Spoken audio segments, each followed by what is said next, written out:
and welcome to our first participants who are joining us tonight. And we've got another couple of seconds before we commence. So I'd just like to welcome you to make sure you're feeling comfortable and relaxed before we kick off at 5:15. I'd love to see some familiar faces joining us. Welcome back.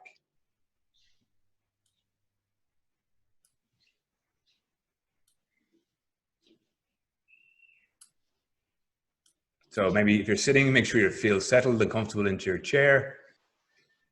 Maybe just take a couple of deep breaths to settle and prepare for our session tonight.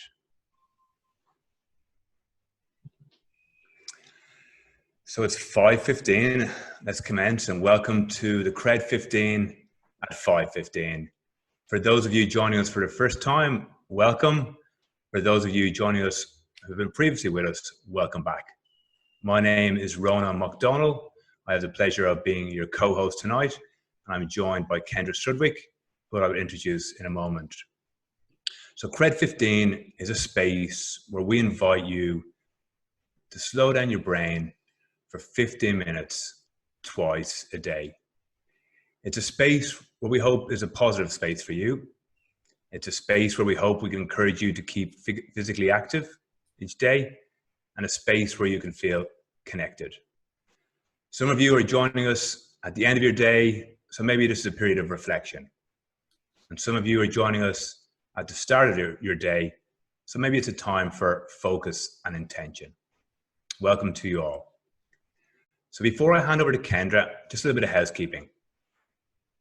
For those of you on Zoom, this will be an interactive session, so we will invite you to type your answers into the chat box.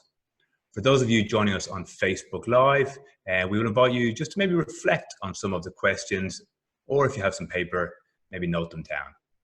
So here's to a great Cred.15, and I'd like to hand over to Kendra Strudwick now. Thanks, Kendra. Yeah, thanks, Ronan. I thought I'd guide us through a mindfulness exercise to begin.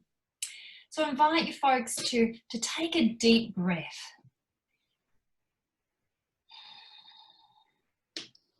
And when you're comfortable, begin to close your eyes. And I wonder if you'd take a moment to just imagine yourself becoming more calm, more peaceful, and more focused. And as you allow your mind to naturally conjure any image you like of what that would feel like, I want you to consider what you might be seeing or hearing, or you might be feeling, that shows that you're more calm, more peaceful, and more focused. Now, maybe you can think of a simple way that you could incorporate this feeling of calm into your life, each day, each week. And I just invite you now to take another breath, to breathe it in, and begin to move your attention back into the present, back into your feeling of stability on your chair, to the sounds around you, and open your eyes. And I hope you're feeling a bit more calm, present, and focused. Let's double click into how you are actually feeling with our labeling activity. And I'm going to give you the opportunity to language that and to put a word or two that assigns how you are feeling right here, right now. If the word isn't represented on your screen, then you can language it with any word. You can even mash up a word. You can create your own word. So if you want to get creative, please do. Often I have the word authegrity that comes up for me. I'm feeling authentic and I want to be in integrity to that, so I splice words together. How are you feeling? Type it into the chat box. We've got awesome, happy and grateful, tired, And if you can't type into the chat box, just notice and speak it out loud. No one's going to think you're crazy. What's crazy anyway? Thanks, James. Energized. Nicole's cabin feverish. Yeah, I'm feeling a little bit like that today as well. I said to Ronan, it feels like it's been Groundhog Day. That's what I feel like. One day's blurred into the next. Groundhog Day. Or, you know, that sense of Christmas holidays where you spend your days grazing, eating way too much cheese and meandering about without as much purpose. I feel like I've had lots of different purposes today, but I'm not sure I met any of them. So thank you for checking in and telling me how you're feeling, folks. Let's move into today's main content. And we've got a bit of an unusual question and answer, and we've gleaned some of these questions or focuses today from your input, and you said what you needed this morning. So Ronan's been working in the background, and we're going to bounce off each other and see how many of those categories we can cover tonight. Over to you, Ronan. Yeah, thank you, Kendra. So one of the first questions that's come up is around the word certainty. So I'm sure we've seen it in the news so often. It's continuously in the news cycle. We're all maybe sick of it. So we want to spend a few minutes talking about the word certainty. So as it applies in the context of our understanding of the brain and neuroscience. So the first thing I will say here is, if Kendra and I were not allowed to use the word certainty or connectedness, our vocabulary would half. Okay, so we need a little bit of permission to keep going with certainty. So Kendra, my question to you is, in the context of the brain, what is certainty and why is it important? And is this a word challenge? I've got to do this without using the C word? No, you can say the word. So we have special dispensation, Kendra. Okay.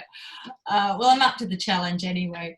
What it is predictability for your brain. So your brain's number one job is to keep you alive.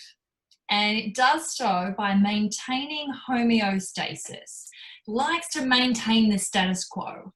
And so when I know what to expect and I can predict things are going to be a certain way and I know how to respond, then my brain feels safe. And what it allows me to do is to stay in my hardwiring, in my autopilot, in my efficient processing.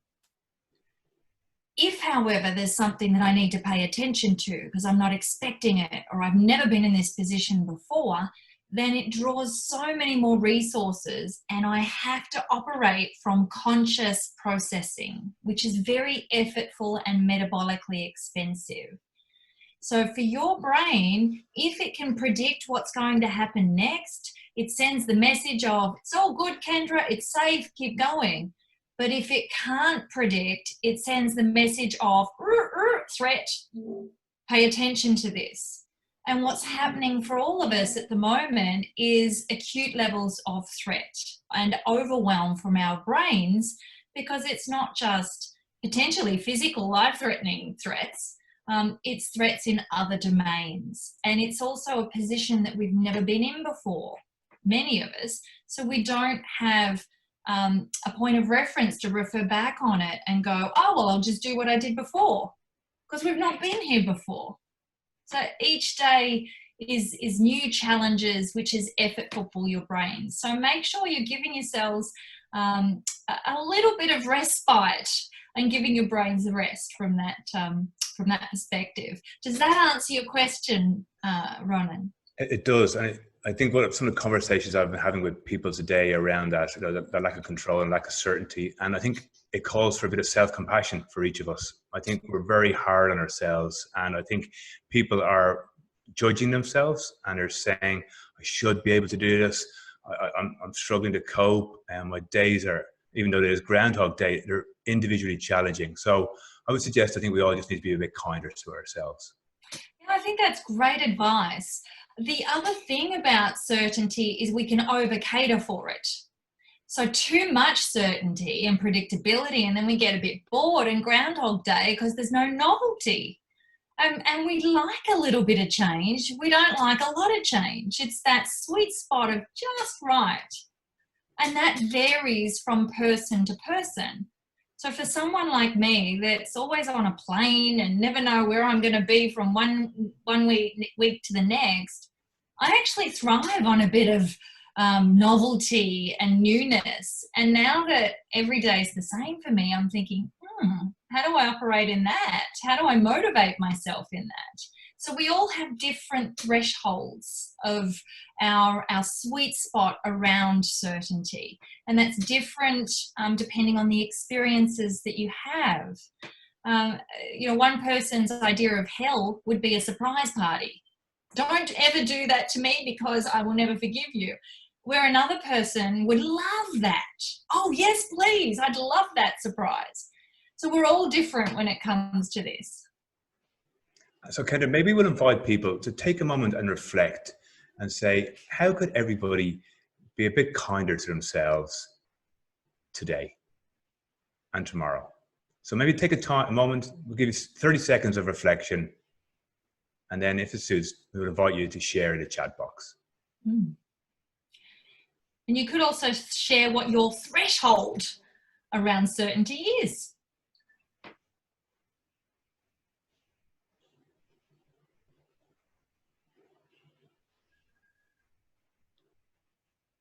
So if you'd like, please do share and type in the chat box now. I see some people saying lower expectations on myself.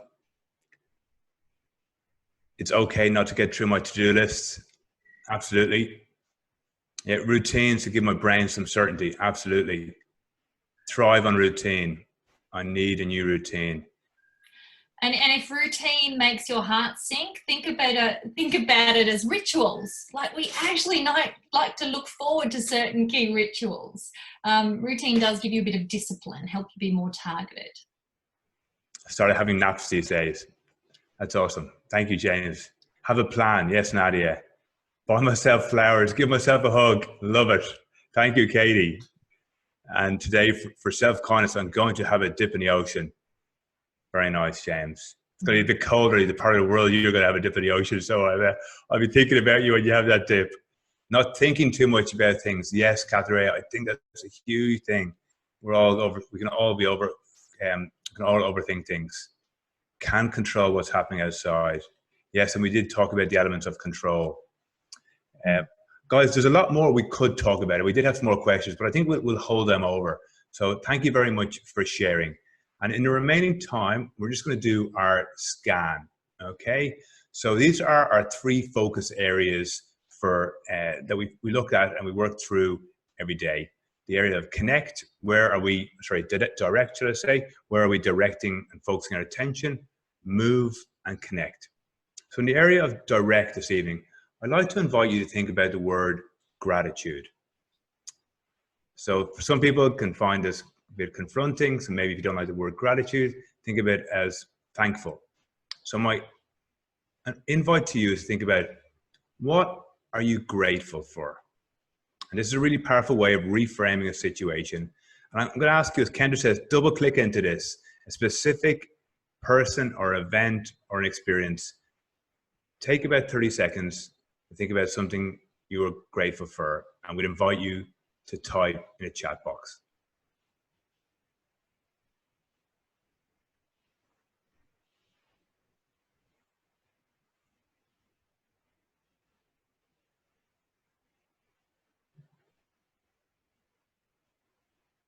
More time with my children. Yes, thanks, Nadia. Grateful for the unconditional love from my dog. Thank you, Kendra. So I'm going to be a little bit vulnerable here and say I'm grateful and thankful for my wife, Neve, who has endless patience with me and has over the last 23 years. So this is a public display of acknowledgement. So thank you, Neve. I'm grateful for having my own business. I control my destiny. Thanks, Rav. Friends and family. Self-love is seldom practice. In the theme of today, I think self-love is seldom practice. So today I'm grateful today for my own efforts. Yes. Living in Sydney. Absolutely, Luke. The support of my suppliers, customers, and family. Thank you, Rav. And the remaining time, I invite you to think about the area of movement. So we ask you to make sure that you're moving for about 15 minutes a day.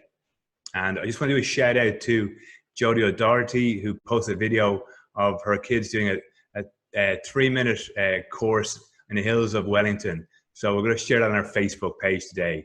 So guys, I invite you to be creative. If you're looking back in your day, hopefully you incorporated some movement. If you didn't, reset and start tomorrow. If you're starting your day, think about something you could do to move for at least 15 minutes today.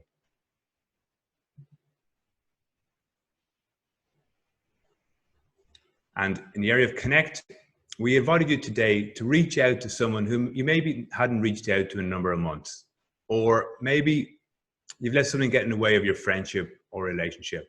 So what if we could take the first step? And if you did that, reflect back on what that was like. And similarly, if you didn't do it, be kind to yourself, and maybe tomorrow is another day. So that brings us to the end of our Cred.15 evening session. I'd like to thank you for being here and joining Kendra and myself. We'll be back here again at 8:15 a.m. Sydney time, and wherever you are in the world. Kendra, I'd just like to invite you to say complete as well this evening. Thank you. See you tomorrow, folks. Thanks, guys. If you do want to hang around, we are going to